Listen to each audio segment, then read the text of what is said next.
Hey, everybody. Welcome back to Word Balloon, the comic book conversation show. John Suntress here. I still got a little con-crud residue. The voice isn't 100%, but the good news is I came back from New York Comic Con not only with goodies, but also a lot of great interviews at 2 DC animated press junkets. It was a great time and really good interviews. I'm really excited, too, because I just happened to be placed next to the people that we talked to. So I got great sound because there's no soundboard to click into. There's no microphones. Literally, it's a round table of reporters, and everybody's got their portable devices. So, you're as good as your portable device and as close as you can get to the person that we're talking to.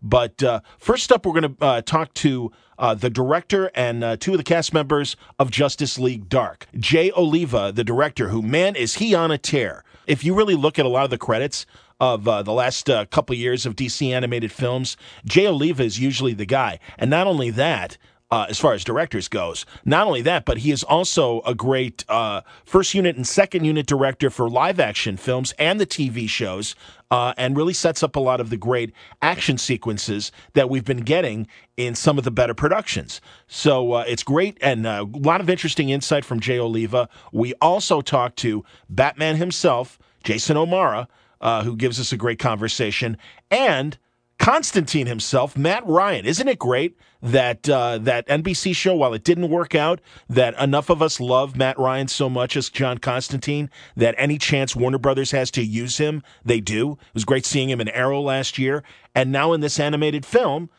he plays John Constantine. It's amazing.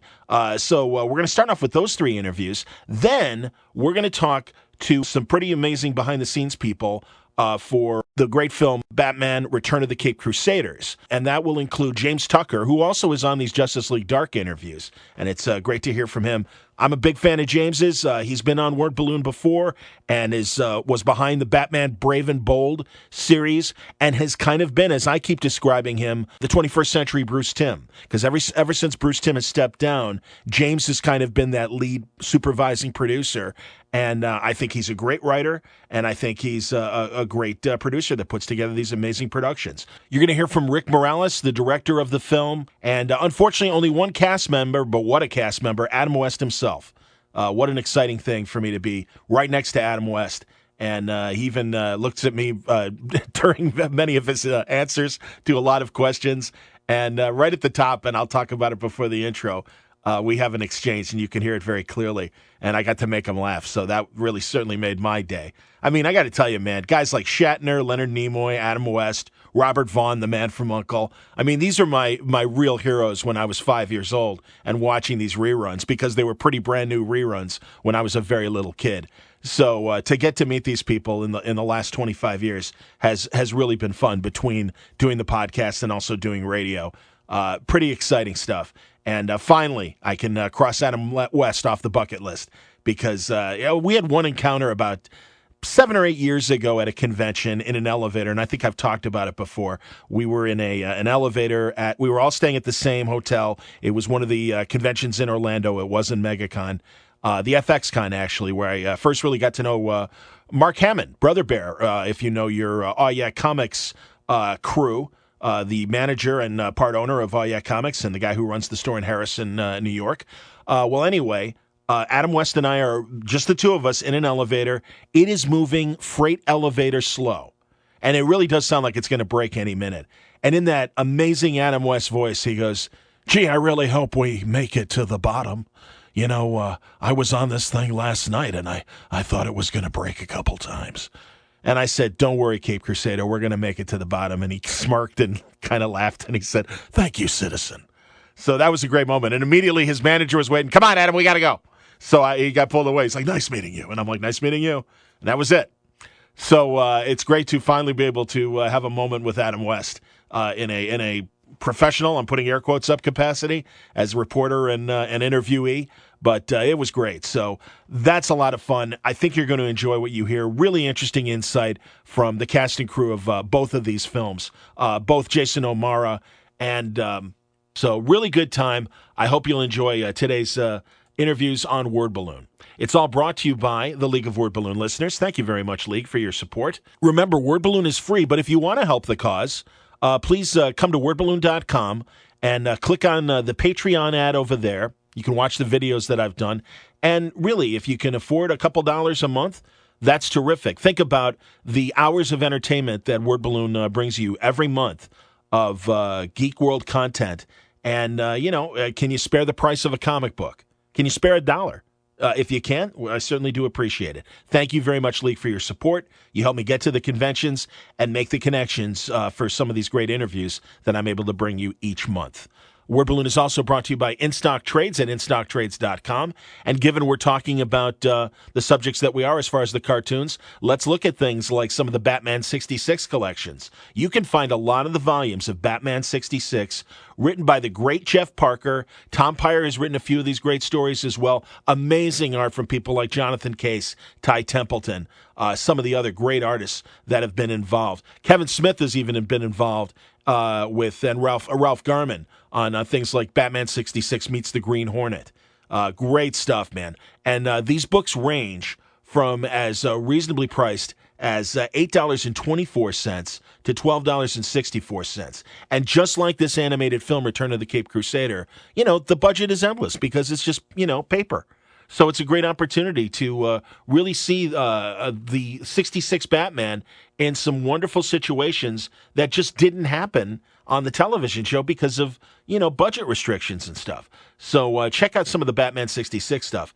Just like that, Justice League Dark is also available. A lot of the great trade paperbacks from the first arc from Peter Milligan and Mikhail Janin.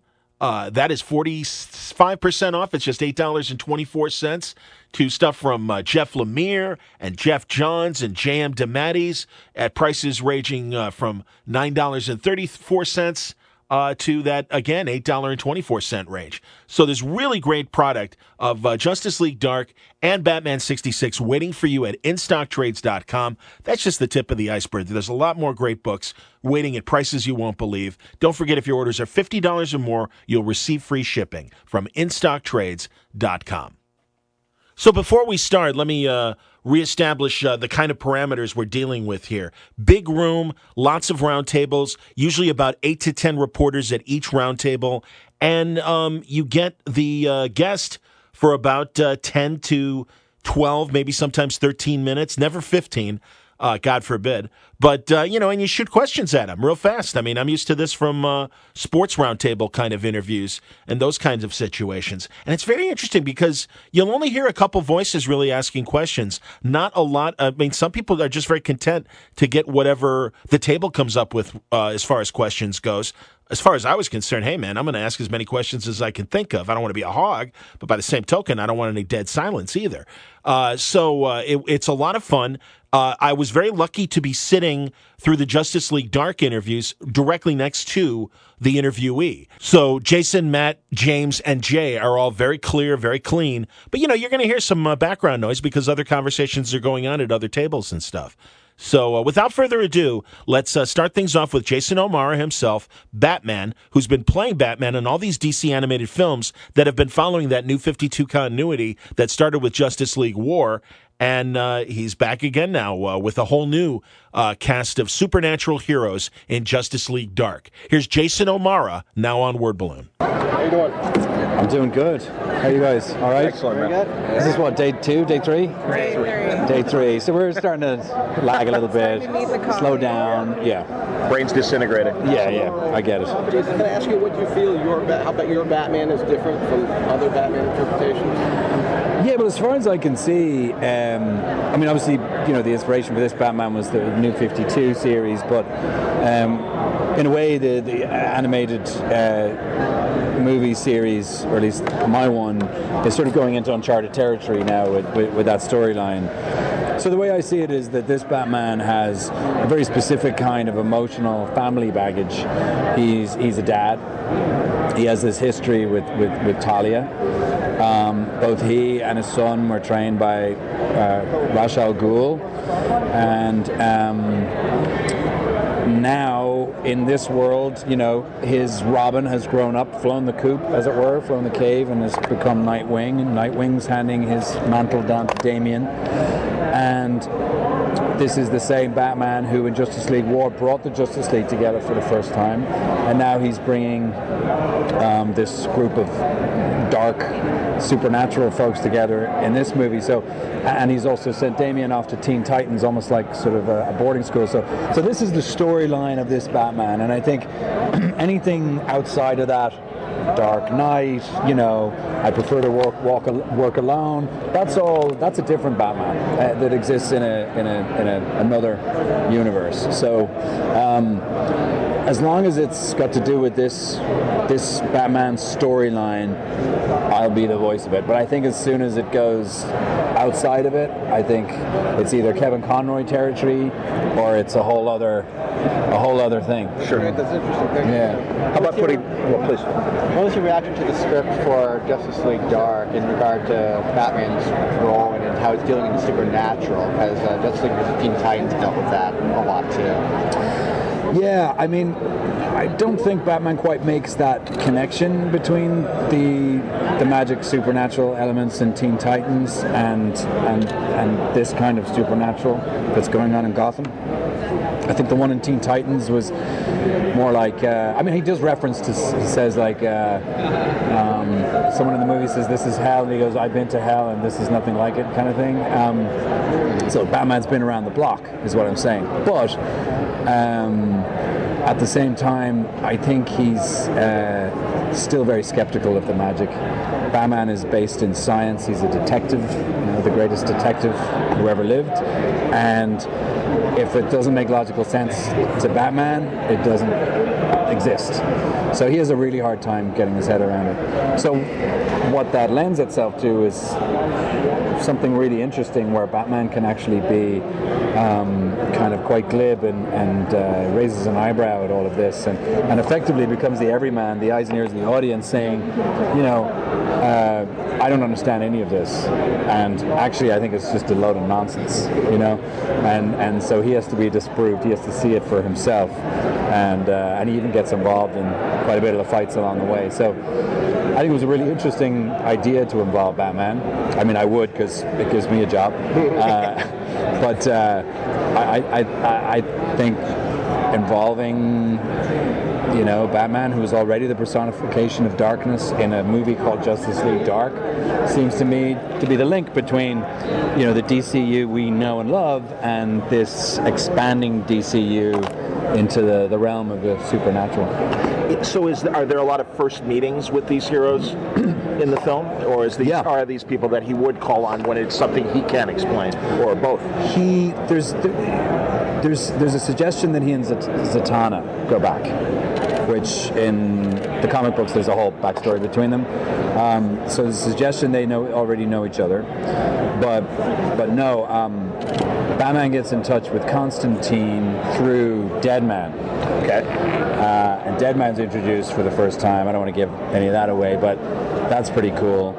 You know, we're seeing Swamp Thing for the first time, or at least in this universe. So, yeah, there are a lot of firsts in this movie, and it's the first time we see this very disparate group work together. And you know, Batman, as always, is trying to get people to work together as a team, not always successfully. But in terms of the animation and the visuals, this is available on digital HD. We're going to get Blu-ray. What's the best way to watch it? Phone, big screen? What do you think? Well, I think big screen. I think anytime Jay Oliva directs one of these, it's big screen stuff. He knows his stuff when it comes to fights, action, explosions. There's also a lot of supernatural images, sort of magical smoke and whatnot. And mist. So I would say watch it on the biggest screen you can. I mean, Jay is behind most of the action sequences of the live-action DC movies. You know, he works with Zack Snyder and those guys on those sequences. It's consistent. Yeah, and it's big screen stuff. You know, he tries to paint in big pictures, and I don't quite know how he does it on these budgets, but somehow he pulls it off. You know, a live action of this film has been in development hell for a while now. Do you think once the release of this comes out, we can actually get the ball moving with a live action version? I have no idea. You'd have to ask someone from DC that, but I mean, my own personal feeling is like you got to establish. I I don't speak on behalf of DC or Warner Brothers when I say this, but I think you have to establish like the Justice League for the first time, coming together. My own opinion, I think Suicide Squad should come after that, not before. And then you expand it into Justice League Dark. Once, you know, we understand Batman, Superman, and the other Justice League characters, then you can kind of subvert it, you know. That's my take on it, but I mean, what do I know? I'm a voice actor right now. Do you have a live-action character that you'd like to play? A DC live-action character? Yeah, I want to play Batman. You'd be fine, obviously. I don't know. I mean, you know, I was thinking about this earlier today. In the certainly in the comic book world, there are all these universes, and no one has any problem with that, right? There's all these concurrent storylines, different artists, different writers, different versions of the Batman story, different versions of Batman, and who surrounds him or doesn't surround him. We're kind of getting that way with the animated series, right? And animated movies, TV shows, there's the Lego Batman. There's all of these kind of, what would you call it? Parallel realities. And, you know, I think ultimately we'll probably head that way with the movies. You know, I think there'll be a Ben Affleck Batman who lives in that world with the Justice League, and there's plenty of room for another Batman that lives alongside him. Like maybe it's an Adam West kind of, you know, funny kind of spoofy Batman. Sure. Like, why not? Well, the CW doesn't have a Batman yet, so you can definitely throw your hat in the ring. There you go. Plus, you're in the Marvel universe too. How do you reconcile being Marvel and DC at the same time? I don't have to, honestly. What else seems to think I do? But, I mean, to me, it's just that, you know, comic book inspired content is occupying so much of the pop culture space. It's almost hard to avoid it one way or another. You know. How did you get into? What was your first comic for you personally? What did you read? My first comic was 2000 AD. Attaboy. Yeah. There you go. Yeah. Judge Dredd and Rogue Warrior. Rogue Trooper. Rogue Trooper. Loved Rogue Trooper.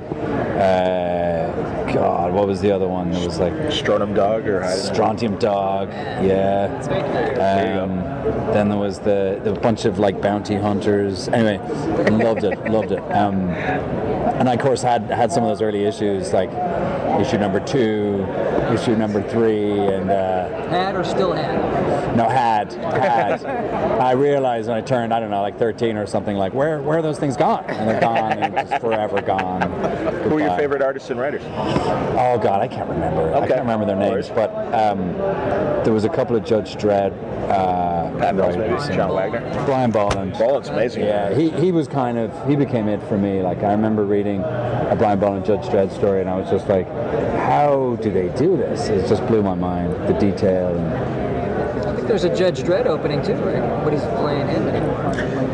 Unless Carl Urban's coming back. I mean, Carl Urban was great. It was great. It's just, I still feel like they haven't quite nailed the Judge Dredd. Okay. Very cool. I think Carl Urban is the right guy, but I don't think they've nailed a Judge Dredd movie yet. I want to see another one. They should just keep doing it until it's a smash hit. Yeah. Whatever. Let's just go around again. Yeah. That's awesome, right? Yeah. So you were a hell of a Sam Tyler, I must say, back in the day. Thank you. Absolutely, thank maybe you. the best thing about that version. So, thank you very much. Absolutely, man. Yeah, I missed that show.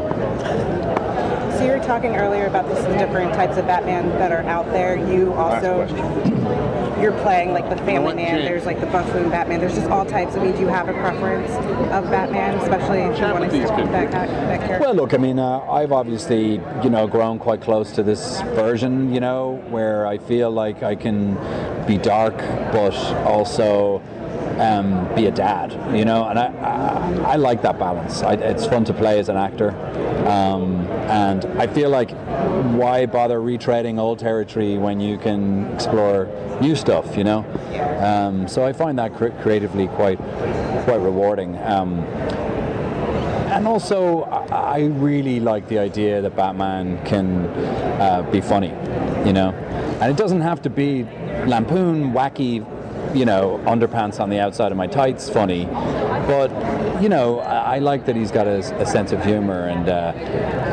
I like that. I think that part of the DCU really lives and thrives when it's tongue-in-cheek, and I really like that, and particularly about Justice League Dark. There's a sense of humor that Batman has running throughout, which was really fun. Sure. So more of that, please. Cool. Nice. Thanks, guys. so much. Really nice. Keep it up, man.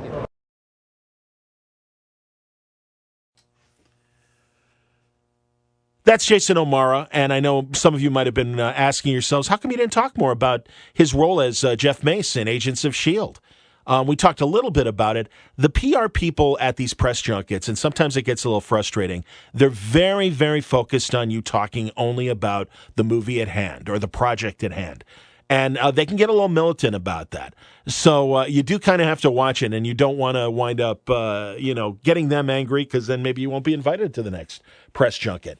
So you pick your battles, and I had to drop in my love for Jason's portrayal of Sam Tyler on The American Life on Mars. If you're not aware of it, the British show is a better show, but Jason in particular really did an amazing job on that show, and it's a great, slightly science fiction-y show in that a modern-day cop wakes up and finds himself back in 1973 and not exactly sure how he wound up back there.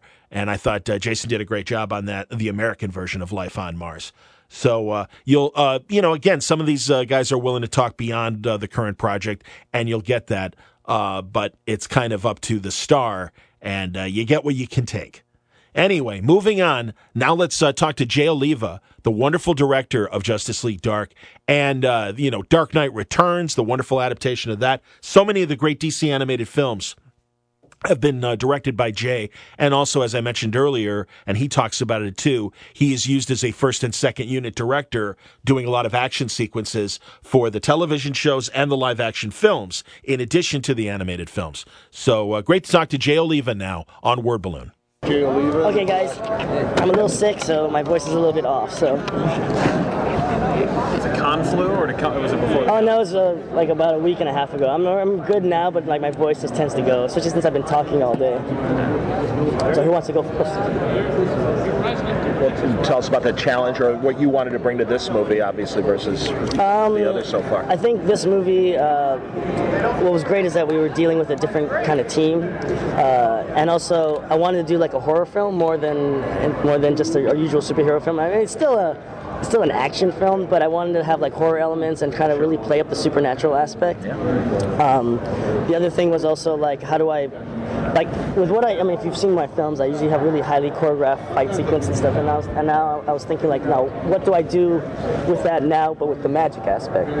And so I kind of looked at all of my, like, I love Final Fantasy and video games and anime, so I looked at all of my references and thought, okay, now this is what they did, now how do I bring that into the DC universe to do something really different that's pushed, that maybe DC fans had never seen before, at least not in this context, and try to like bring that to with these characters, which, because with magic anything goes, which is great. It's a little bit freeing, I don't have to worry about that. Can Superman breathe in space? Like I don't have to worry about that stuff. Now it's just a matter of like demons and mystical magical stuff, just like, and just have fun with it, which is the kind of freeing aspect of it. Were there specific members of the team that you wanted to? Oh yeah, I mean, I loved all of them. I love all of them. I mean, when they first asked me, when they first gave me the script, they're like, they said, hey, you're gonna do Justice League Dark, because I don't know what I'm working on from, they just give it to me, and I just happen to be the one that gets assigned it. The first question was, is Swamp Thing in it? And they're like, yes. I was like, awesome. And the second thing was, is Constantine in it? And they're like, yes. And then the third thing I asked is, can I get Matt Ryan to do it? And because I love Constantine, I never thought we'd ever be able to put Constantine into our animated stuff.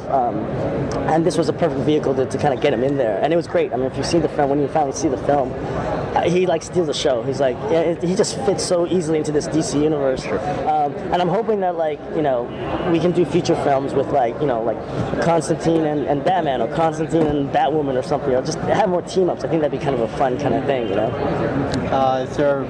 Does the film kind of, how does the film concern Zatanna, and is there any, does it touch on any history between her? Yeah, I mean, of course. Of all the, like, for example, the way the movie starts off is that there's these kind of supernatural events that happen around the world, and the Justice League are kind of confounded in the sense that they don't know. They're like, okay, this doesn't look like an alien attack. It doesn't seem like it's some kind of like mind control from some supervillain.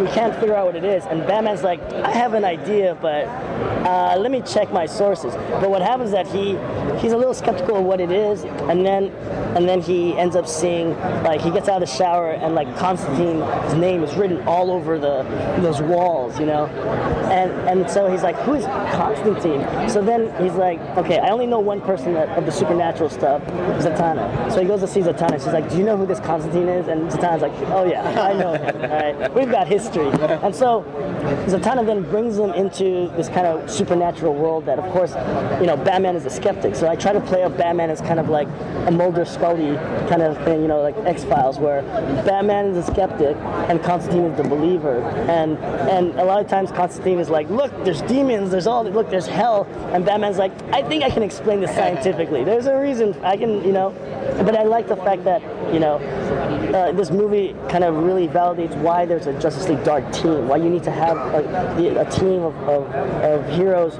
who handle things that the Justice League can't handle. And one of the things I wanted to try to do, at least in terms of the action and the kind of what's at stake, the drama, was that if the regular Justice League were to tackle the problems that our team is handling, they would have failed. And it's only the fact that this team that gets brought together that they're able to save the day. And that way, you kind of, because I always thought that East and West Coast Avengers was kind of like redundant. Like, why do you need a West Coast when you've got like everybody on the East Coast, like the Hulk's there and Captain America? Like, do we really need Hawkeye on that West Coast? But like for this, you realize that there's two different things, like alien threats, Justice League. Darkseid shows up, cool. But when anything supernatural that's going to basically take everybody's soul, you go the route with Constantine and those guys. And I thought that was a really good kind of way. Talk about the color palette, the visualization, because Jason said that there was a good balance between the live action and the animation in terms of keeping a consistent look. Is that something that's very important for you? Oh yeah, I mean the thing is we still tried to keep it grounded into the universe that we started with, Justice League War and Son of Batman and all that stuff. But because we're dealing with a more fantastical kind of thing, we can push it more. Like, I mean, I know we did Justice League versus Titans, which we had Trigon and we kind of had Hell there. But in this one, I wanted to try to really push it even more so, where it was different than what you saw in that previous film, where this was even more like it was what you saw with Trigon, but pushed to the 10th degree, and so I wanted to really push the magic side and the kind of idea behind how magic works in the DC universe, and that's one of the things I wanted to try to do, both in color palette and also visually, like how it is, and also we do some really crazy things. Like I said, we want to do a horror film, so I want to do really like where you go into like somebody's mind and what does that look like, and really like stuff that's just so over the top crazy that you're just like, I'm so glad I do not live in this universe because it is just the worst place ever to live in. So better to watch on a big TV screen instead of the phone? Oh yeah, totally. Plus we mix it in like, Dolby Digital surround sound. You want to get like all the scares. What's like the best surround sound element of this that you could tease us? Everything's good. The end fight is like crazy. Like I can't tell you because it's a big secret, but it's like subwoofer challenge. Yeah, you'll see a lot of low end sound. I mean, the great thing is that the music that we had, our composer was the same composer who did Angel, the Angel TV series. Oh, sure. And so when I told him, Rob Kroll, can I get some cellos because I love their Angel theme, and I told him like I want this kind of really dark, kind of very serious tone to it, like from the music end, because I wanted to feel like you're kind of like in that same kind of like world. The horror spin on it. Exactly. Yeah. Any good visual opportunities with Deadman inhabiting other people's bodies? Yeah, you see that all. I was going to say you're going to put your own spin on it. Yeah, you're gonna see it. It happens a lot. So you'll see that. I mean, all the characters we try to utilize as much as we could, like all the classic stuff, as well as some new things that you haven't seen before. But yeah, you'll see that. Earlier, you were talking about the challenge of staging the sorcery in combat scenes and the references you were going back to. Were there things that you found especially useful for inspiration for all that? Well, like I said, it's all the video game stuff, like Full Metal Alchemist I love, and a lot of anime that I watched, and I do a lot of references, like I said, I watched Harry Potter and I try to see what they did. I watch a ton of movies, live action and animated stuff, and I try to take little bits and pieces that I like, and then as well as like add my own kind of spin to it to kind of make it my own and make it fit into the universe. So that always happens with any of my films. I try to do as much reference as I can and try to bring something new, because if I don't bring anything new, then why am I doing it? So I have to always try to push it. Even like what I've done in the past, I'm like, okay, now how do I push this further? Is it easier and more affordable now to do in the animation style a very similar live action feel? Do you think? I mean, is the technology is getting more affordable, so you guys can do it? I don't know if you guys know this, but I do the live action films too. So sure. the staging that I do for my animated films and my live action is exactly the same. Like I did the Flash TV show, I did I did Batman v Superman and Man of Steel. Exactly the same. It's just more money and more time, you know. But the nice thing though is that with both mediums, you know, I get to really kind of push it. Like I get the freedom to really kind of make it my own. Like for example, Flashpoint Paradox. My mandate when I started that was like, if they ever did a live action film with Barry Allen, I want them to look at this as reference, you know, and that's why I really pushed like Barry's powers, how we shot it, a little bit more live action, like visually. Absolutely. And it was great because then they ended up pitching that to CW, and that's how the CW show got picked up. So that's what and I even talked to Jeff Johns, and he said like, yeah, the animation division that we do is kind of a R&D. They do it as a testing ground. Sure, proof of concept. Absolutely. So I'm very excited about, you know, with this film. Hopefully I'll get to work on the Doug Liman Justice League Dark. But you know, it's nice to kind of experiment, try something new, and not have to be like, oh, you have to follow this or follow that, you know. Because for me, it's like, you know, when I'm the director, I look at what's done in the past. I see what Bruce Timm and James Tucker and all those guys have done in the past movies and past TV series, and then I'm like, okay, now what do I bring to the table? What can I do different? You said that they kind of use the animation to test live action ideas. Was that true with like Assault on Arkham? Oh, of course, yeah. I mean, the fact that Assault on Arkham was so well received, I'm pretty sure that was a pretty good for them to say, hey, we should try a Suicide Squad movie, you know. So I'm pretty sure that was what they were doing. Wish they stuck pretty true to that. Yeah. I'm kidding. Yeah, you did a great job. Absolutely. Thanks. Hopefully we can do a sequel to that, because I had an idea to do for Assault on Arkham Part 2, but yeah, I don't know. We'll see. Tone-wise, is this movie darker than Assault on Arkham? No, I think Assault on Arkham is pretty dark because we had to base it on the video game universe, so it has a very different tone. Right. This is like what we've done in the past, but like I said, there's a horror aspect, so it's not for children. I mean, we made it very adult because I want to be true to the genre of the horror films, but I like it because it's a mystery, as opposed to the other ones where it's like, here's a threat, we have to figure a way to stop it. Now it's a mystery, like what is exactly happening and how do we solve it, and that's how we get introduced to all the different characters. And actually all the characters have different arcs, from Zatanna to Jason Blood to everybody. They all have arcs that all kind of tie together at the end. Okay, I gotta go. Thank you. All right, guys. Thanks a lot, man. Okay, next up is James Tucker, the supervising producer. A boring title, but really when you think about it, James is involved in pretty much all of these productions. And not only the DC Universe stuff, but I always give it up to him for his great Scooby-Doo movies. He did that great movie about the Blue Falcon at a comic convention, and that was really great. And if you haven't seen it, look up Scooby-Doo and Blue Falcon, and you'll find the one that I'm talking about. But he and Mike Jelenic were also behind Batman Brave and Bold, and we talk a little bit about the differences between that, I think later on in the Return of the Cape Crusader interview, which was a couple days before. But here he's talking about Justice League Dark and his influences. So it's great to hear James Tucker not only talk about the film, but he's one of those guys that can talk big picture about DC animation and the directions they may want to go. So let's listen to James Tucker now on Word Balloon. I give you James Tucker, our producer. Hello. Hey, James. Hello. I'll try to make it fresh. How'd you try to make this movie fresh? How did I try to make this movie fresh? I tried to bring in characters who we hadn't seen before a lot of, and tried to give it a spin where it wasn't the usual rhythm of a normal superhero movie. So the pacing's a little different. It's action-packed, but it's a little quirkier than a normal Justice League would be. Was there a process because of the live action project wherever went the dissolution of it, where this concept was before that, during that, immediately after it? There was buzz about that happening, but it kind of was a maybe. It was more of a rumor when we started. No, I think Del Toro was attached to it for a while, but we hadn't heard anything on it, and Home Video expressed an interest, and I knew there was a movie we could do, and I knew that it could be something that wouldn't be stepping on the toes of any live action thing, because there's so many different ways you can go with that title.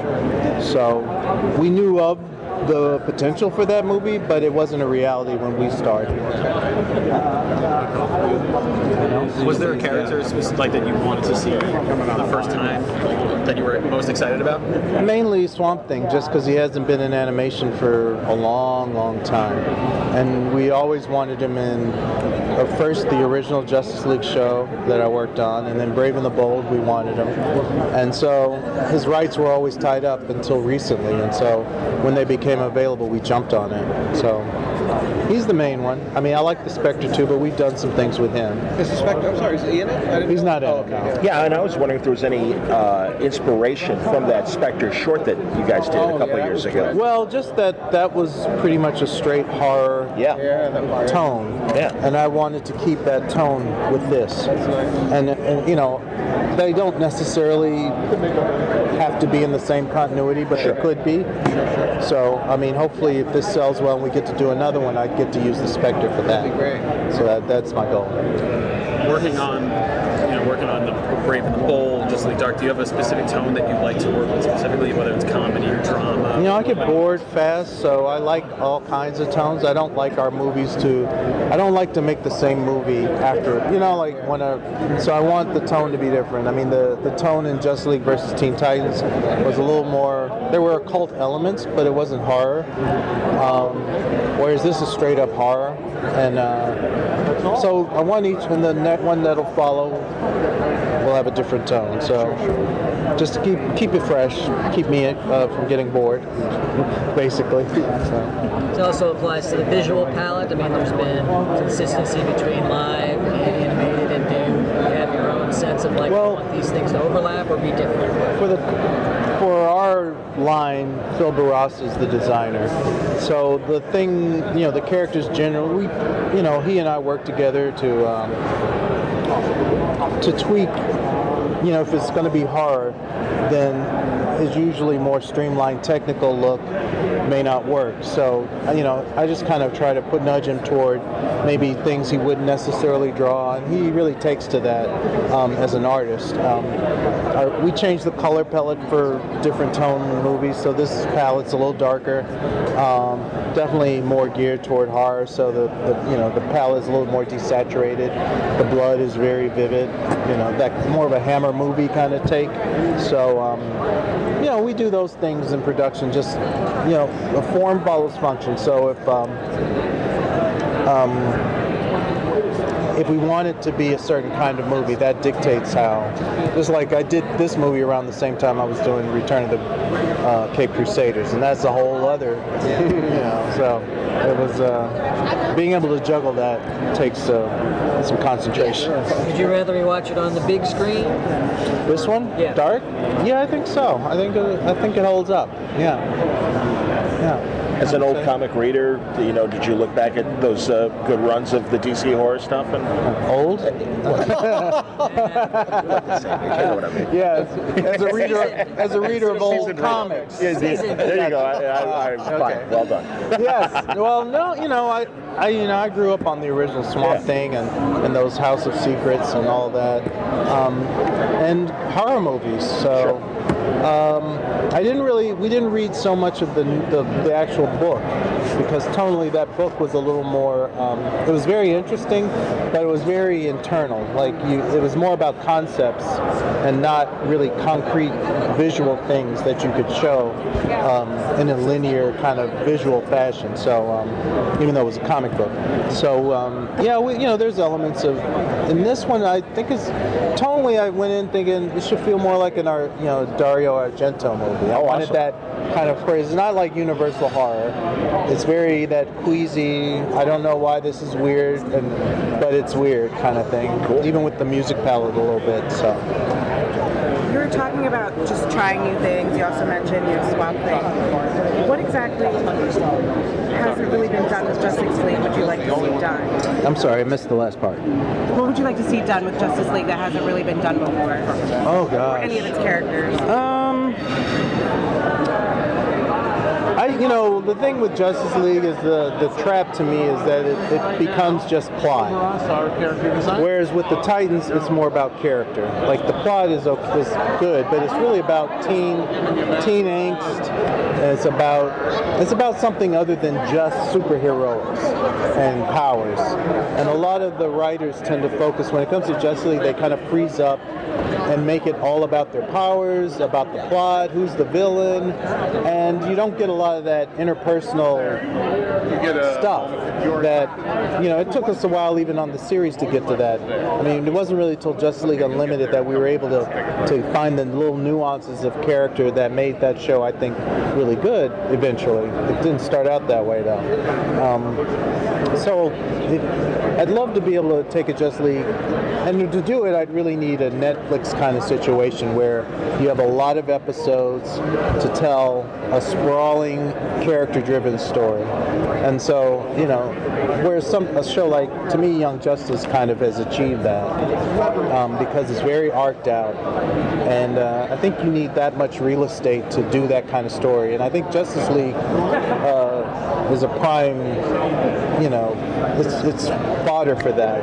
It would be great to do something like that. With the movies, I would like to do more of an anthology thing with them, where you break each character's story down, and maybe kind of like they did with Emerald Knights, the DVD, where it was short stories under an umbrella of a Green Lantern Corps story, just so we can explore. Because I mean, you know, we've done several Justice Leagues, but Wonder Woman hasn't gotten a lot of love, and I'd love to get to deal more with this version of her and see what makes her tick. So just finding the time and the film real estate to tell certain stories. There's evidently a rumor about this film getting an R rating from the MPAA. Do you have a comment on that? And really, No. In regard to the subject, do you really think it matters for these films?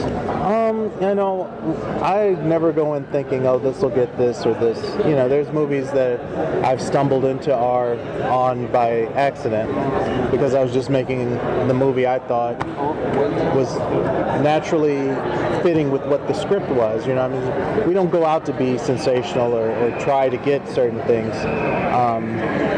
We just tell a good story, and a lot of things are in the comics that, you know, we read all the time that we don't think of as being that harsh because we're just used to it being in comics. And then, you know, lo and behold, it could be too much for a DVD. So I have no comment on on that rumor. Fair enough. So. Jay mentioned the emphasis of the difference between having the Justice League and why they need the Justice League Dark. Like, how much emphasis did you guys say you put into, like, from the beginning? Was that always like a big point, like, to establish the differences between the two? Sort of. I mean, it's not like the main plot of the movie, because the Justice League doesn't know they're in over their heads at first. How much do they appear? Do they, other than that? They appear, I'd say, about 10%. Oh, really? So the cast? I'm not great at math, so maybe that might be a little more or less than what they... Yeah, they're in it. Yeah. No, we give you a legitimate Justice League before we turn the table over on you. So, yeah. That's good. So they have appearances, but the main story is with the other characters. Sure. Cool. All right. Thanks so much. Thank you. Finally, from this Justice League Dark production, we've got John Constantine himself, Matt Ryan. Man, this guy is so infectious with his energy and enthusiasm. You can't help but like the guy. And you'll know right away what I'm talking about. And he's got great ideas. And I certainly hope the writers pick his brain, because he would love to see Constantine not only face the people that show up in Justice League Dark and maybe see another movie with these guys, but he's got great ideas for other matchups with the Justice League Dark crew and specifically Constantine. But I'll let you hear it from Matt himself. Here is Matt Ryan, John Constantine on Word Balloon. There you go. Matt Ryan, come on over here. Hey guys, how's it going? You all good? Excellent. Great. Welcome. I've got one of those, man. I've got yeah, it's cool. I went on this zip line thing and stuck it to my head, and it's pretty cool. Yeah, it's awesome. Yeah, and I ride a motorcycle as well. I'm gonna get it put on my head as well. But is that the like 4K one? No, it's a little bit older. Right. Oh yeah, because they're good. I can't believe you get a 4K camera and like that. It's crazy. Anyway, sorry guys. No worries, man. Matt, how did you feel you had to adapt the character that you created for live action to the animated to this project? I think the DNA of the character is very much the same. I think the most challenging thing about it, and also kind of one of the most freeing things about it, is doing something where you're not interacting with anyone. You kind of got to make that up in your head. But what's freeing about it in a way is you get to cast it in your head and play with those people in your head, which is really cool. But then you don't get the benefit of actually working alongside someone and maybe getting something from that person which you wouldn't get from yourself. So there was those different kind of challenges. But ultimately, I think the DNA of the character is the same, and I kind of wanted to bring what I knew of Constantine and the kind of the voice and all that sort of stuff, and then play out this story and see him in this context with interacting with these characters. That's great. Did you have a favorite part of the script in regard to what it called on you to do as an actor? I really liked. I mean, there's two different things here. I really liked the interaction between him and Batman. I mean, John just cracks me up, man, in some of the things he says, in the comics as well. That's what I love about the character so much. Holy shit is coming down and hell is coming up, and he'll come out with something like from nowhere, And the way his interaction with Batman was really funny, and that was really fun to play. But also his relationship with Zatanna, because there's such an emotional history between those two, and that's something, like all the characters that I hadn't explored on the live-action TV show. So it was really interesting to kind of delve into what I knew already about that relationship from the comics that I'd read, and kind of read a little bit more, and then kind of get to play that out on the screen. We get to see a little more. I mean, Swamp Thing and John obviously have this great history and stuff. Yeah, exactly. Yeah. Well, it's interesting. All the different relationships he has with them are very precarious in their own ways, and kind of just exploring those and seeing. Ultimately, it comes down to the script. Sure. It's like, what story do these guys want to tell? How do we tell that in the best way and be true to that story, and then the characters' DNAs and their relationships within that, and try and fill it out. So yeah, it was really, really good fun to kind of explore those things. Which other character does Constantine spend the most time playing with, like Batman? Or? Well, it's actually Zatanna. Well, it's Zatanna, Batman, Deadman, and The Demon? Jason Blood. And Jason Blood, Jason Blood, Richie's in it as well, which is great. And Jeremy, who played Richie on the show, did the voice. Oh. And when I watched it, I knew he did it, but I watched it 2 days ago, and I was like, oh man, it's so cool. Jeremy, I love that guy. You know what I mean? And just seeing, hearing us kind of do banter. That was one person in my head when I knew that he was doing it in the booth. Yeah. That do you know what I mean? I already had a line of reference to. But yeah, he's great, man. That's Richie. There's a consistent visual palette between the live version and animation, and do you feel like it's a very darker season is what you're seeing? Do you think it visually represents what you see the character dealing with? I mean, it's an animation, isn't it? It's I think that I have so many different versions of him in my head in terms of the way that he looks or the way that the worlds are. There's so many people have drawn him and written him over the years, and I think I only got to read about 160 of the Hellblazer comics. I think. There's 300 of them, so I didn't feel I did my job. To be honest with you, I didn't. 500. That's good for baseball. Yeah, but I was like, I wanted to try. But what I had to do is I had to stop reading them before I went to bed. Yeah. Because I'd be working all day in this world, and then I'd come home, and then I'd read it, and then go to bed, and then it was too much of that world. I needed to kind of be able to detach at some point. So I stopped. I stopped reading them before I went to bed, and then when we kind of got suspended in the and not picked up for the back 9, I kind of said I'm not going to read anymore, because otherwise I'll read loads, and if we don't get picked up, I'll be really disappointed.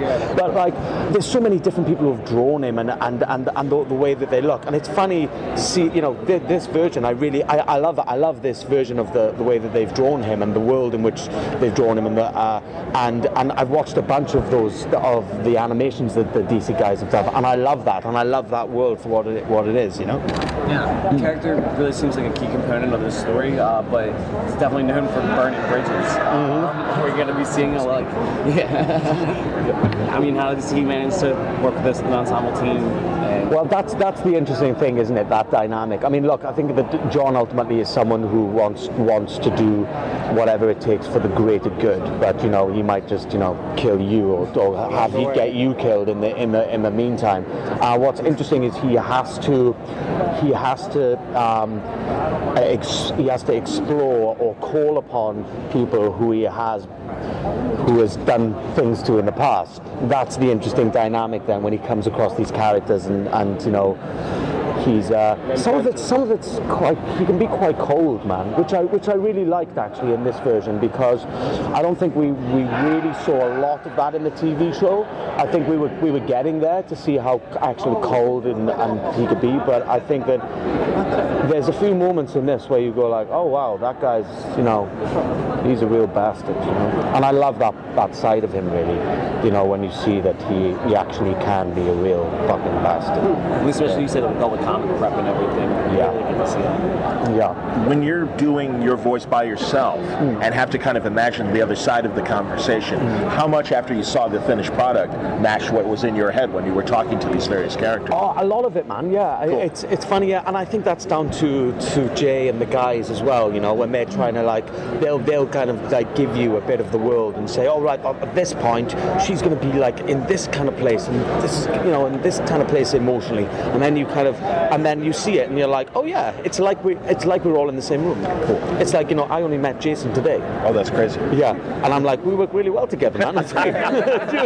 It's like we actually, it comes across that's as if, great. and that's great. And I think that's down to the direction of the guys, to be honest with you, and like kind of making sure that we're all at the same pitch tonally in terms of what we're doing and all that. And it really is a great skill, and it's such a fun medium, man. It is really a fun medium. Yeah, I'd like to do more. How does it feel to be like the quintessential Constantine now? Like you're the go-to.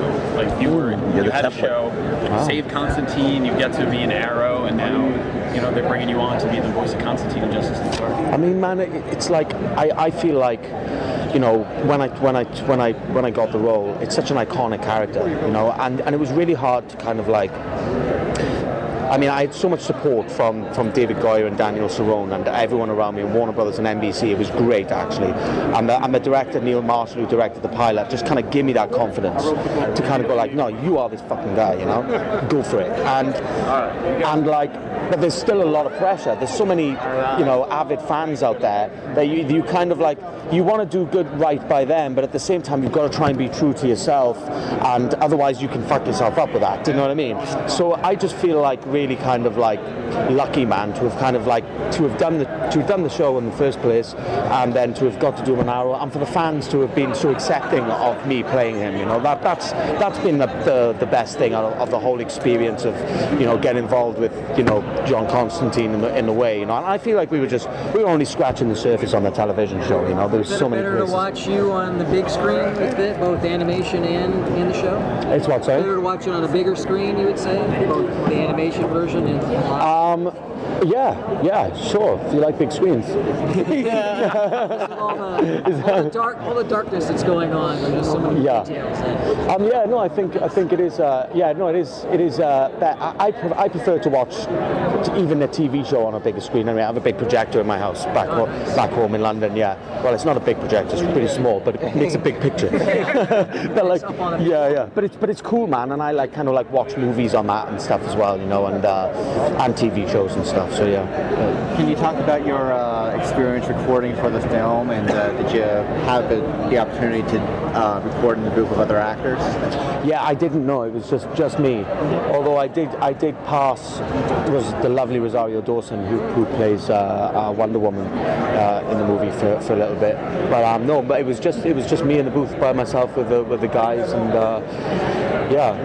it's really good fun. Actually, they were telling me that there's this one actor who likes to, when he's working on stuff, he likes to get them to turn the lights off, and he takes most of his clothes off. I was like, I think I'm going to try that next time.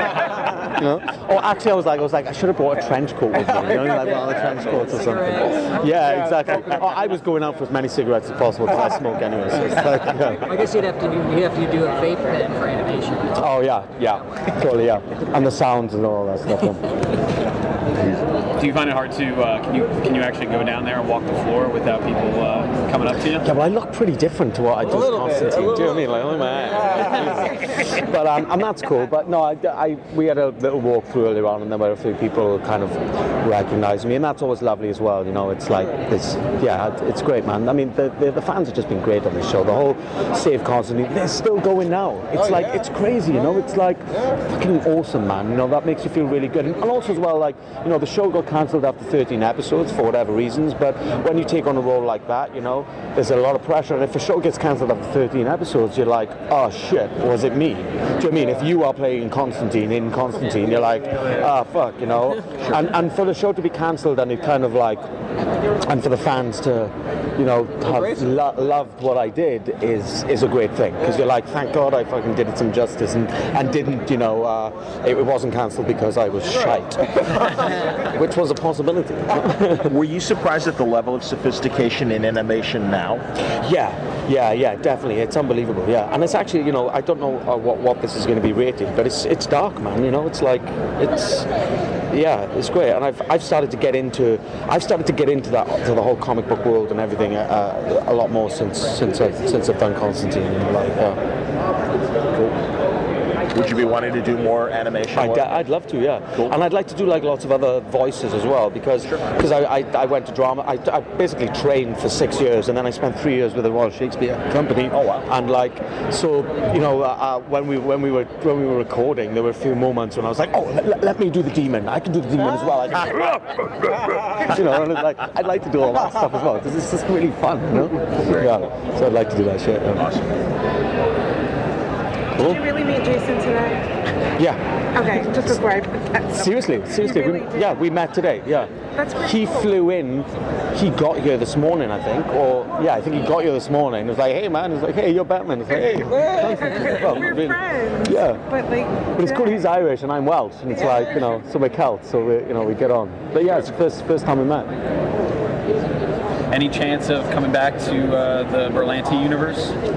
I don't know, man. I mean, I've been busy. I've not heard anything from any of my agents or anything like that. But you know, I'd be up for exploring the character in you know, whatever medium, because there's so much to draw on there. You know, there's so much meat to him. Yeah. And I think, you know, we only just scratched the surface with what we did, you know, for NBC, and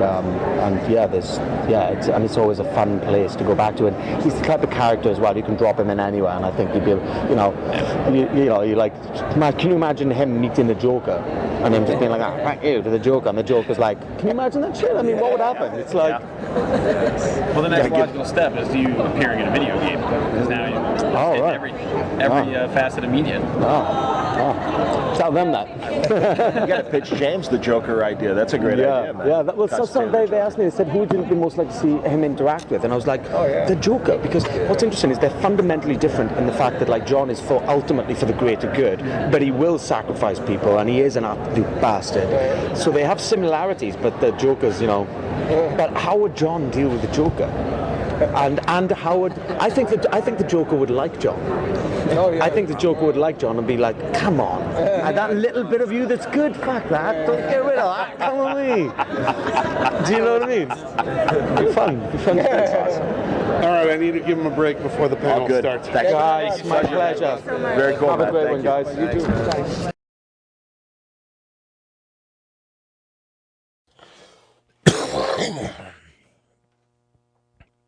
Okay, moving on. It's time to look at the 3 interviews, or listen to the 3 interviews that I did for Batman Return of the Caped Crusader. That DVD is out, and Blu-ray came out on October 10th.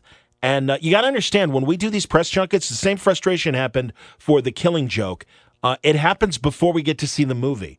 So it really is hard to ask good questions when you haven't seen the movie yet. Certainly we could talk enough about, you know, the style and working with the cast as we do.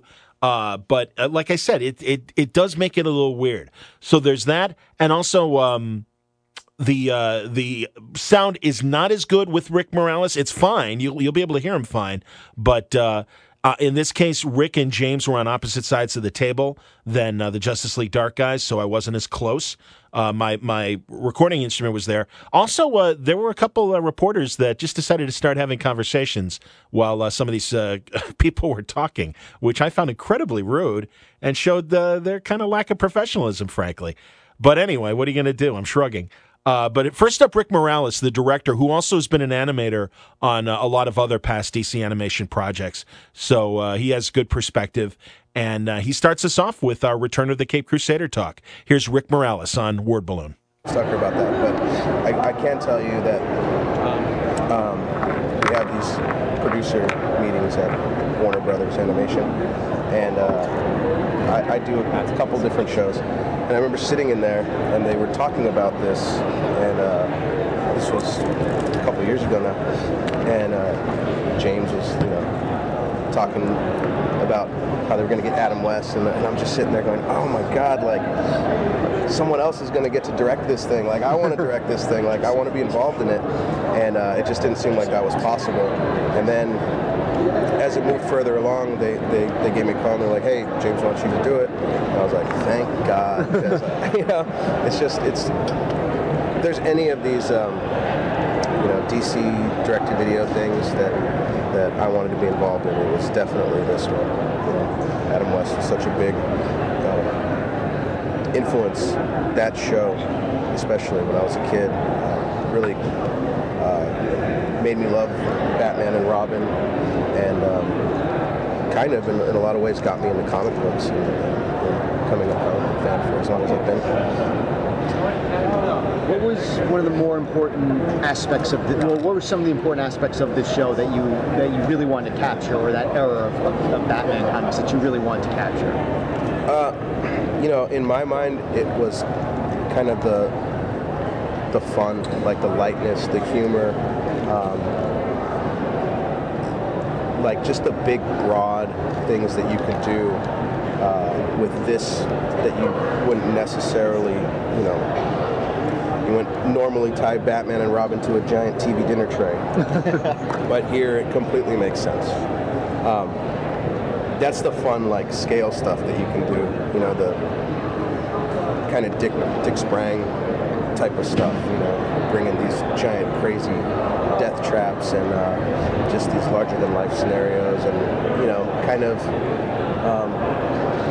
not have to logic it out so much, how would this thing actually work, who cares? It's, yeah. So your cast has been playing these roles since before you were born. Who the hell do you think you are? Yeah, well, you're telling me. I felt the same way, obviously. I mean, it's Adam West and Burt Ward and Julie Newmar, and I gotta tell you, like, I've done a lot of these voice records and things like that, and you work with a lot of great actors and stuff like that, but I don't normally geek out, you try to keep it professional, even though you might be geeking out. Adam West was the only one that I've asked for a picture with afterwards, because I'm like, it's Adam West, I gotta do it, It was a great honor to be able to work with, these, I mean, like you said, 50 years they've been doing it. There's not a whole lot you really have to tell them. He is Batman, so, and also, the three of them are, they're about the nicest people that you could ever work with. Just really, really gracious, and they read the script. They actually read the script before they came in and recorded. Or at least they did a very good acting job of making us believe they had. And they seemed enthusiastic about it. So there's a lot of good energy in there. What do you think the medium of animation brings to Batman 66 that you didn't get from the live-action TV show or the comics? Just the ability to do much larger set pieces. We can send them to space. We can show them, walking on the space tower. We can put him in these bigger situations that you wouldn't be able to build a set that that was that large, or maybe do some of the action that we conceive in this. So it allows you to broaden the scope of what you can do. Yeah, definitely. Did you look back at any of the previous incarnations of this era of Batman in preparing for this piece? Oh, absolutely. I mean, we weren't obviously with Adam West, and it's very era specific, it's 60s, but that show was drawn from the comic books. And we were also drawn from the comic books. I think when you watch this, you'll see, the title sequence that was done, and that's really an homage to a lot of the great comic book moments throughout the years of Batman's history. Specifically, I wasn't looking at any one particular storyline of the era, but just looking at a lot of the great artwork, from that time that I already mentioned. Well, that's even older, but Dick Sprang and Jerry Robinson, that goes into the very early history of Batman. But yeah, we were taken definitely from those comics of the 60s and even earlier than that. Would you say then that like the architecture and the vehicles and stuff are kind of timeless and aren't really an era specific? It's sort of in the same way that the animated series almost was an amalgam of several different decades. Well, no, not necessarily. It is, when you look at the design of like the Batcave, or, obviously we're using the Batmobile that was, because you have to. You look at the way that the computers are designed, things like that. They feel very much of that 60s era, what you may have seen in a James Bond film or something back then. Lots of little light up nodes and punch cards and signs on everything. It's very era specific as far as the design goes. In an era of internet rage, was there any hesitation about being concerned about ruining somebody's childhood? You know what?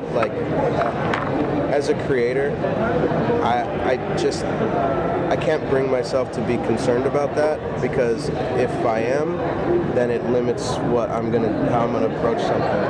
I mean, on everything that I do, I try to make it the best that I can, based on what we have on the script, the producers wants, what I feel is.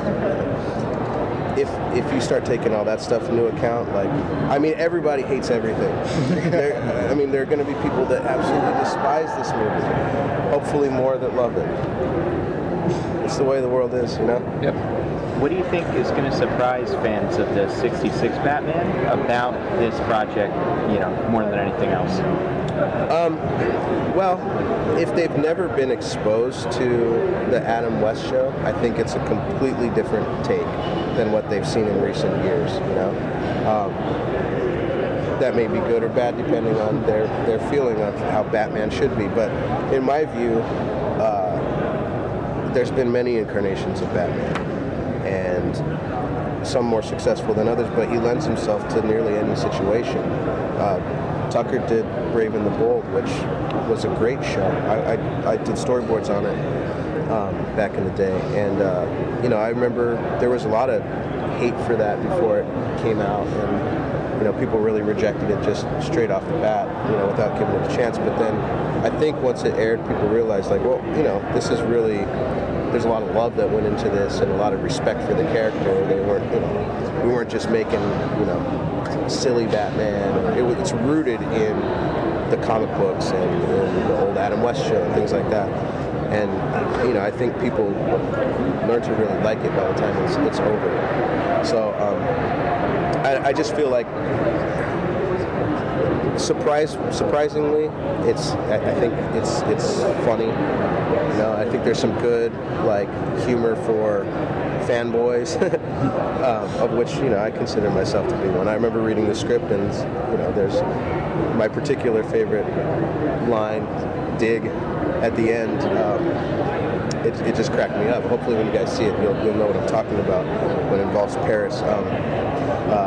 But yeah, anyhow, I think just the nature of it to anybody that hasn't been exposed to it should be surprising to them. So are there Bat fans? You mentioned people that have never been exposed to it before. Do you think this is going to propel some new Bat fans to go and check out the old series on DVD or Netflix? I hope so, because it's freaking great, and they should all watch it.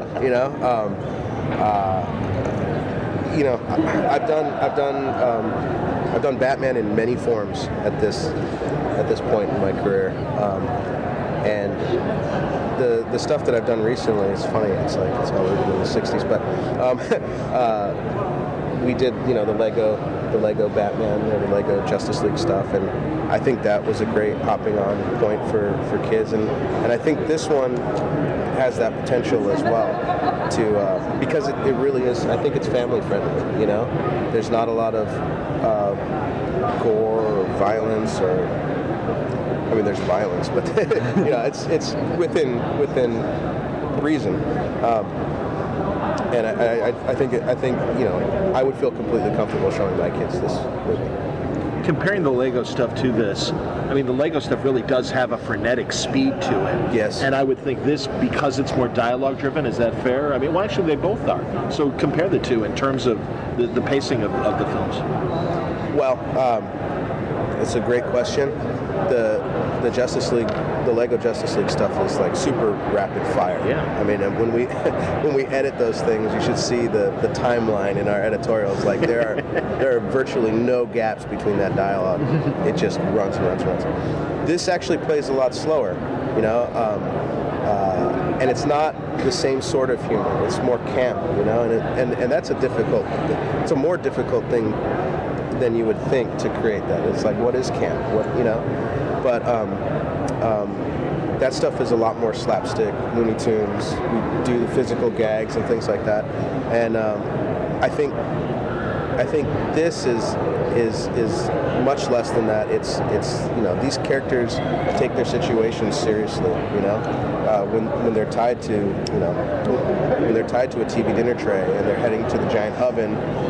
They've got a real sense that this could be the end. There are stakes there, but it's a completely ridiculous situation. So I think that's where the humor breaks on it. Did you borrow any of the visual language from the '60s series, or did you decide to leave that out? I think watch the movie. You'll see. No, you can't get away from that, but also in a less specific way. Just that kind of trying to get that '60s era of filmmaking. So like Dutch angles, yeah, of course. How could you not? Yeah. So lots of Dutch angles. If you guys were lucky enough to be able to expand the universe in a sequel or some sort of follow-up, do you have any ideas of where you'd want that to go? Yes. What are some of them that you can share with us? You guys should go to our panel tonight. Okay. Yeah. I don't know how much I can or want to say about that yet, but there are definitely ideas. Strong, solidified ideas. Do you have any particular villains from the '60s series that you didn't get to use that you would love to play with?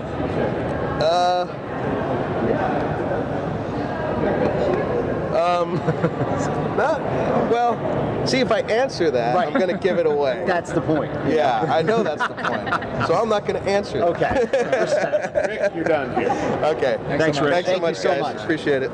So you'll hear both the crew and Adam West having to be coy about any plans for sequels, but then they had the full panel, and at the panel they revealed that, yes, there is a sequel already in the works.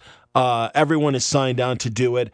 And in addition to that, William Shatner has been announced that he will be playing Two-Face.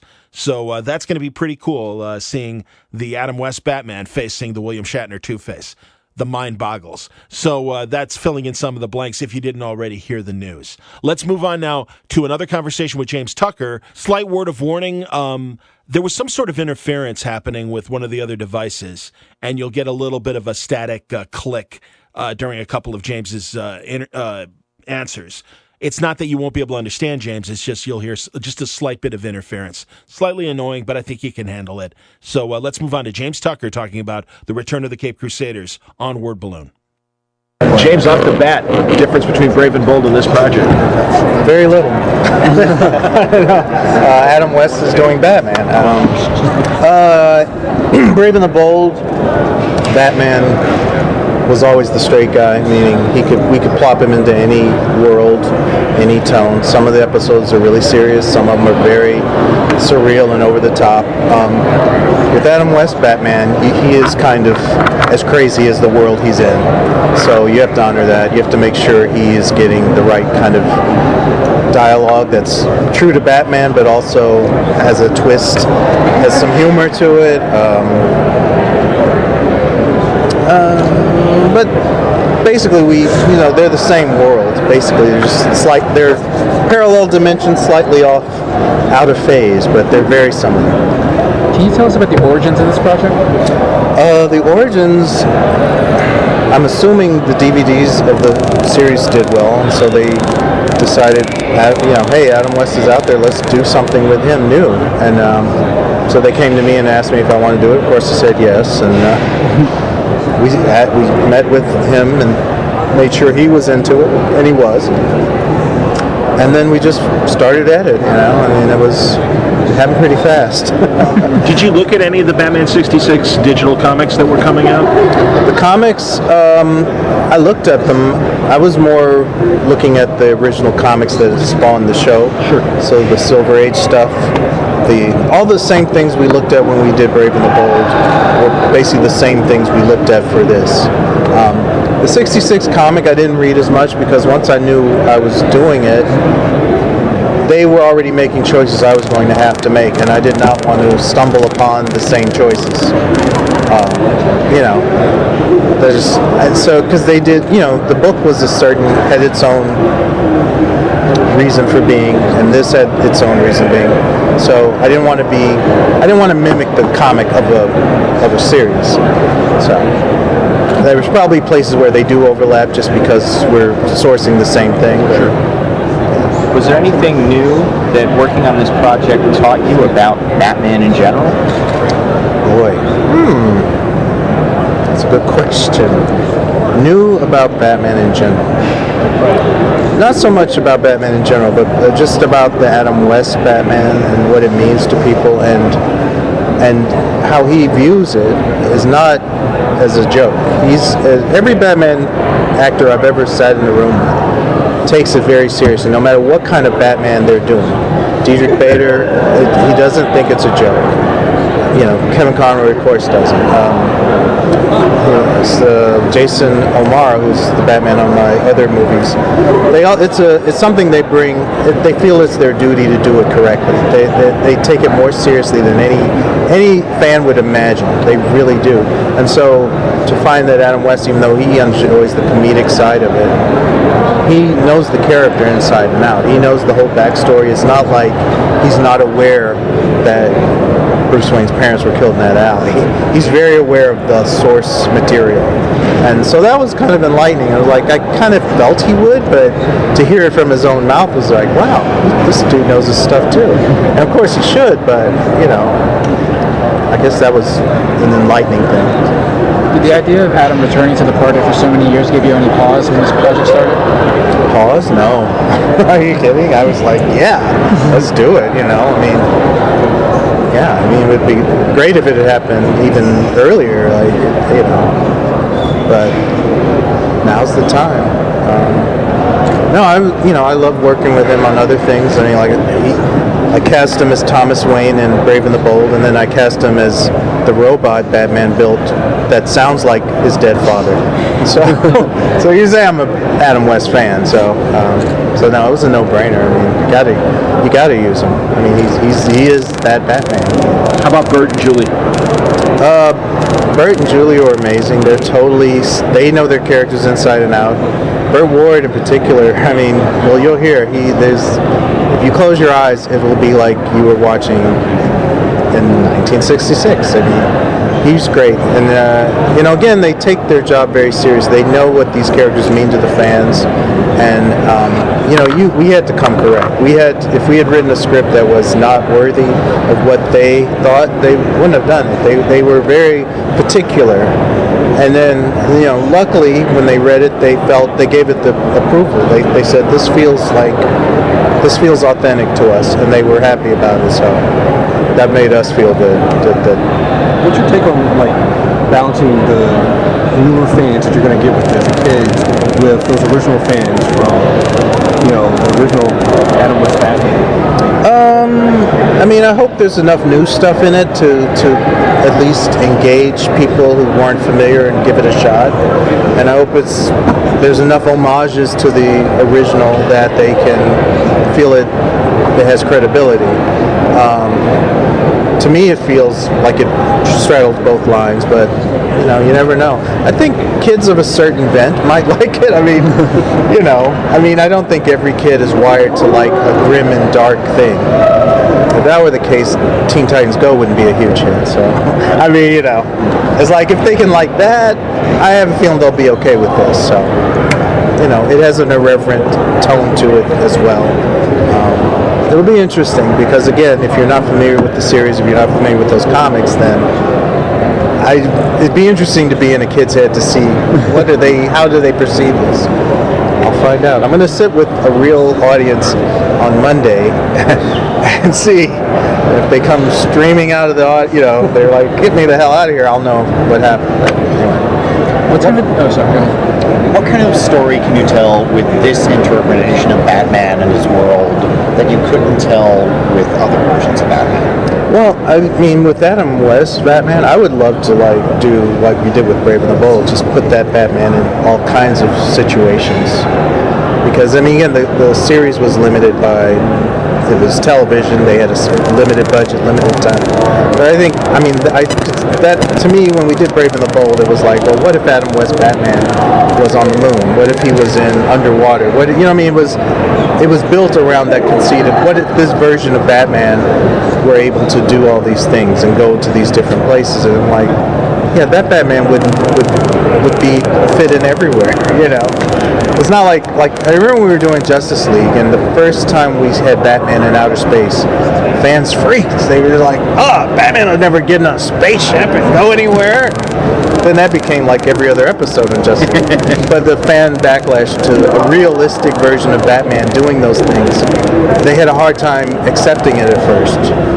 And so with this Batman, I don't think anyone would question it. So it gives you liberty to tell all kinds of different stories. So I don't know. I'd love to do more. Considering you're approaching a show that, you know, or an era that has such a huge fan base and a very passionate fan base, what's going to be your reaction the first time somebody complains to you that you ruined their childhood? You know, to me, that's a badge of honor, because that means I did something that was different than what they were used to seeing hundreds of times, you know, mainlined into their veins from birth. I'm like, okay, we can't just replicate that. But I don't think that'll be the case with this. I think it honors and homages what they knew, gives it a spin, makes it fresh for not only the people who watch, but the people who made it. I mean, Adam West appreciated that it wasn't just a retread, that it had its own reason for being. So I don't know. But you know, I worked on Brave and the Bold. People constantly, I read that a lot at first, and then, you know, 2 years later they were loving it. So talk about, you know, you just mentioned that this is going to play on big screens. Talk about that experience of seeing your work as opposed to on television or, you know, DVR or DVD, seeing it on that big screen. I know you just I won't know until Monday. Well, as far as this movie, but, you know, in terms of Killing Joke, or just the experience itself, and obviously it will be different because it's a different tone. Well, like, I haven't had the experience yet. That's you didn't see Killing Joke with I saw it with the Comic-Con audience, but that's not the same as seeing it with a regular audience. I hear you. But from what I hear, regular people did not have the same issues. They just went, oh, okay, and that was fine. So I don't know. Like I said, I'm going to watch it tonight with everyone here, and then watch it on Monday and see if there's any difference. I don't know. I look forward to it. I mean, even just so for the Fathom events, you have to go back and remix and adjust the color. Sure. So I had to go to the actual Warner Brothers lot where they do the real big movies and sit in this auditorium. It was about as big as this space, and watch the movie on a huge screen. I was by myself though, so there's no audience. The engineer was laughing a little bit, so maybe that was but just seeing it that large, I'm like, oh my gosh, this is, that was overwhelming. So I can imagine going to a real theater with a live audience who actually paid, and it'll be interesting. I'll let you know. Is there a different color palette and that kind of difference the thing for this film? The way we do it for DVD and is based on, you're watching it on TV, the image is being projected out. The movie is being projected on, unless it's digital, I guess. I don't know. Anyway, but there's a difference. They have to change the color subtly. Sure, but I mean, even this film compared to your other animated superhero the color films. palette? Oh yeah. Well, this is much more colorful. I mean, we definitely wanted to feel realistic, but theatrical. So there's very saturated color. There's color styles similar to the show, similar to comic books of that time. Very lit theatrically, like there's a spotlight on people, like they're being lit purposefully. Whereas our other movies are more naturalistic. You basically paint them to fit into the background. Whereas this is more the characters pop off the background more, and so slight differences. More of a stylized theatricality as opposed to realistic depiction. So yeah, there was a science to it. I mean, we definitely didn't just put it through our usual process. With such a colorful rogues gallery, was it hard to narrow down who you wanted to use, or did you always know these are the people I want? That's one. Oh, okay. We kind of were on the page with, you wanted to use the heavy hitters for this one, and if there spawns another one, we would probably dig deeper. But for this one, there's definitely homages to other villains in it, as you'll see, and but those are because of the show, Joker, Riddler, Penguin, and Catwoman are very well known.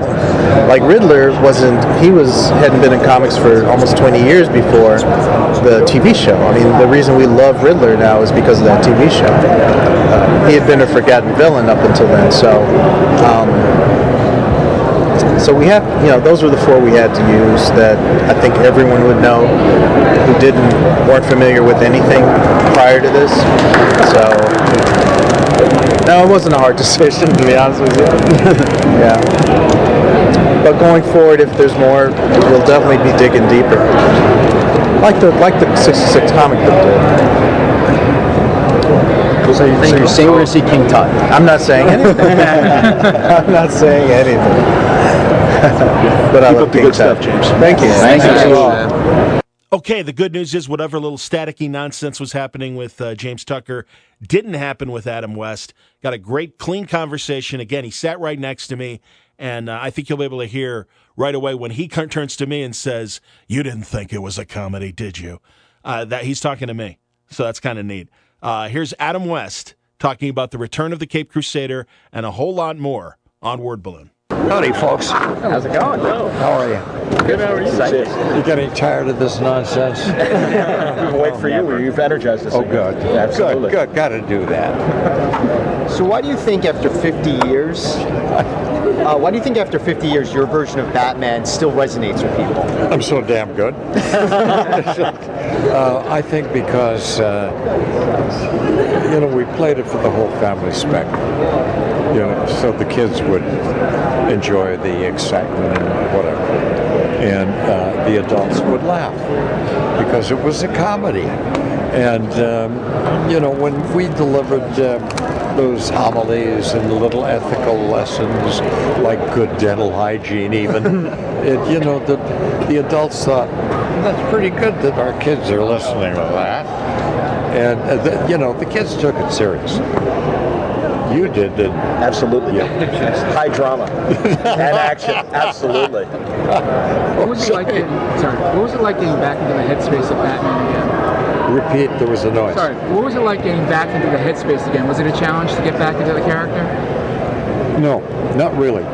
You know, when you do something for maybe 3 years and you play that every day and think about it and try to do little things, whatever you can do with the character, and to make it funny and yet really sincere for the children, you just pull on that cowl and you're right back there. Now, I didn't pull on the cowl because somebody stole it. But all I had to do was go in and, you know, a little sense of memory there and enthusiasm, and it comes back. How did the whippersnappers do compared to Lorenzo Semple and the guys that were writing for you back in the 60s? Oh, they were so good. My God. Lorenzo had won the New York Film Critics Award. He was a remarkable writer, and I was privileged to have him writing, you know, for us. He and I became great friends. Really? Yeah. Cool. And, you know, today's writing,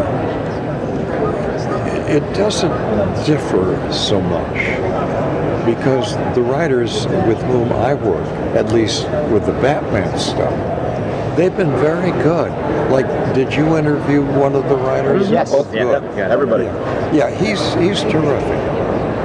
And, you know, for them to have, well, what they did, I think, you know, I'm a senior superhero, but they grew up with me.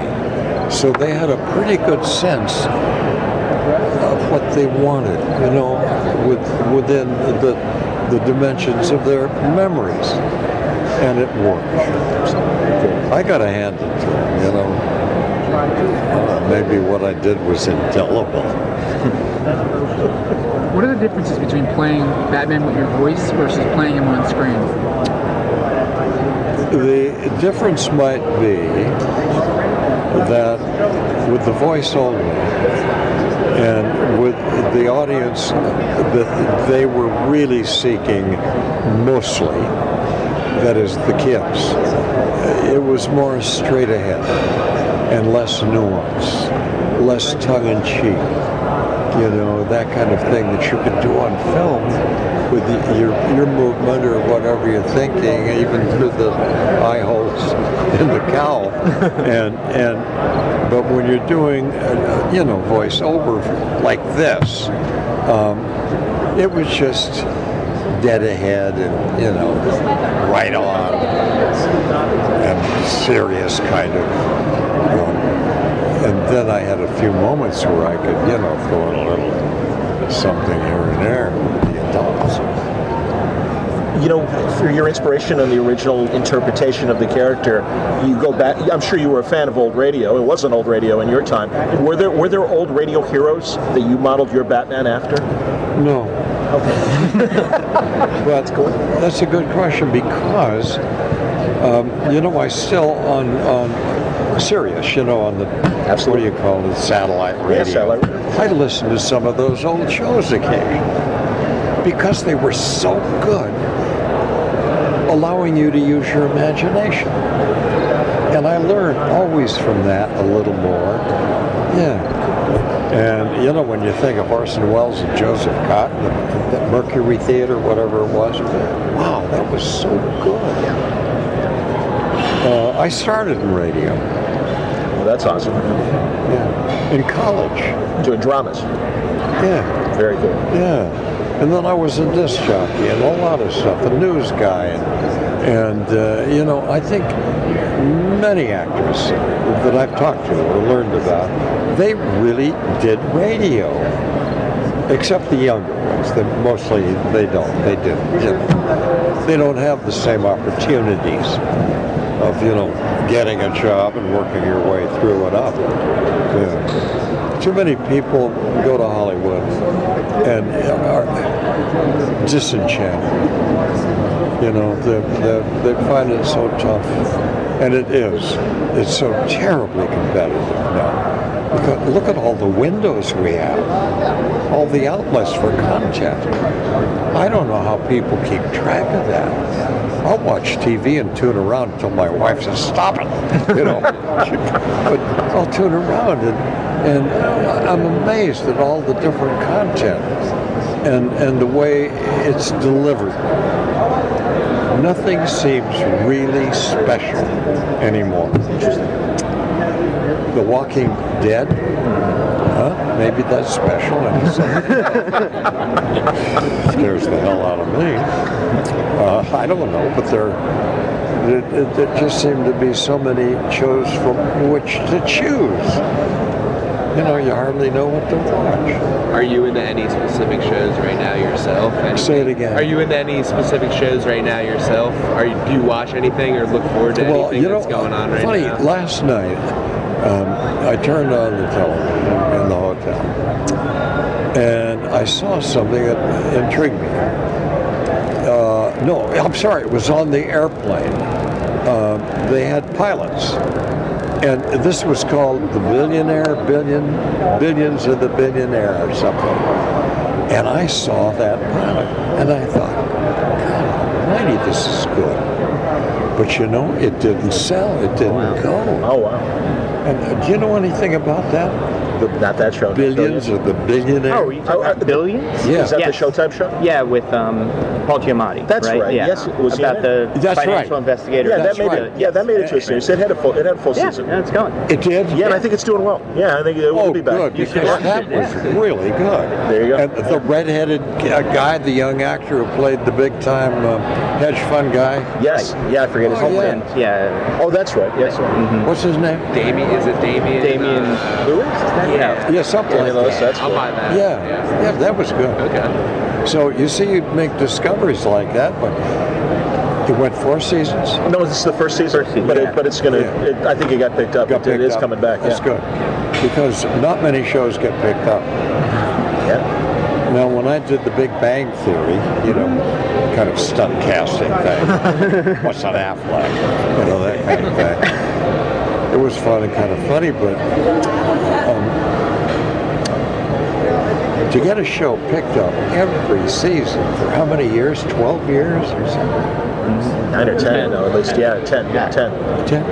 You know, our Family Guys, I've done it for 12 years. Yeah. As the mayor. The loony mayor, which is kind of fun. But some shows do hit a stride and they get picked up. So many don't. You are such a waste of money and talent. I would say we're in an interesting moment in Batman history. There's at least 6 different actors currently playing Batman. You're one of them.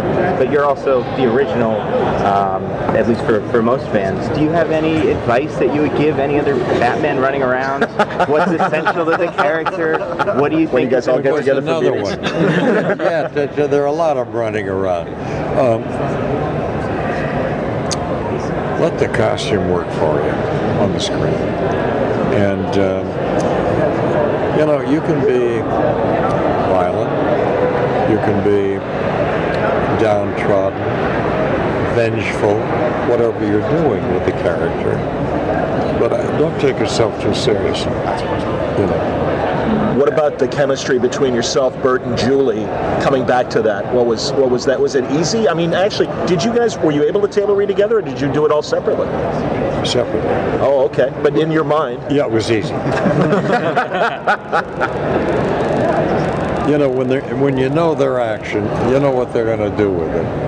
And you played the character for a long time. It came back instantly. All I had to do was listen for a moment in my head or whatever they were showing for the animation. Yeah. And this was kind of neat too, because you can work from the animation, lip sync. And many times, you know, they'll photograph you in a role like the mayor and Family Guy, and then they'll have that film to, you know, look at and base the animation on, which is a different thing. But this time out with Batman, you know, you just looked at the animation and lip synced it. You know, tried to do the rhythms. It wasn't tough. Did you have an urge to like try something different or innovate? Yes, at this moment. Yeah, I really would. Well, I think all actors do. I'd love, I look all the time for material that might be challenging or funny, and something that might work for an old codger.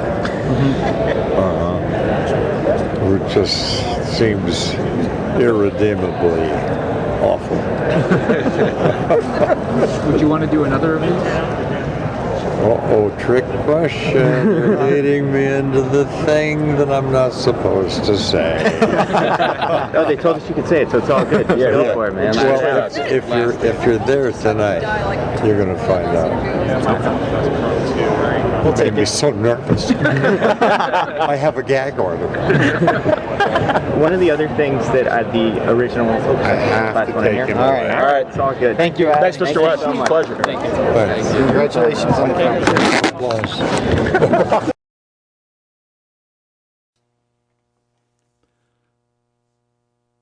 I'm telling you, man, a dream come true talking to Adam West on today's Word Balloon. It was just really thrilling, and I hope you enjoyed it. I think Return of the Cape Crusaders, I've since seen it. It lived up to expectations, and I can't wait for the sequel. I hope that they make it sooner than later. We'll see how long it takes for the animation, but it sounds like maybe they've already, they've cast everybody, so I hope they've got everybody rushing to a booth and voicing their part to make the second film. Man, William Shatner as Two-Face, I think it's going to be incredible. So looking forward to that fine production when it comes. In the meantime, thanks a lot for listening to today's Word Balloon. It was brought to you by In Stock Trades at InStockTrades.com. Tremendous deals happening. Check out the website for yourself for great books at great prices you will not believe. InStockTrades.com. And, of course, Word Balloon brought to you by the League of Word Balloon listeners. Thank you, League, for your support. If you would like to help the cause and subscribe to Word Balloon via Patreon, go to wordballoon.com. Click on that Patreon ad. It will take you to my Patreon site, and all the details are there. But thank you very much for your help, League of Word Balloon listeners. John Sutter saying thanks a lot for listening to today's Word Balloon, and every week when you hear Word Balloon, more great stuff coming up for October, right into November, really interesting conversations, first-timers and return guests. It's been an avalanche ever since San Diego, and the hits are just keep coming. What can I say? I'm in a very fortunate position and happy to share these great conversations with you. Until next time, Word Balloon is a copyright feature of Shaky Productions, copyright 2016.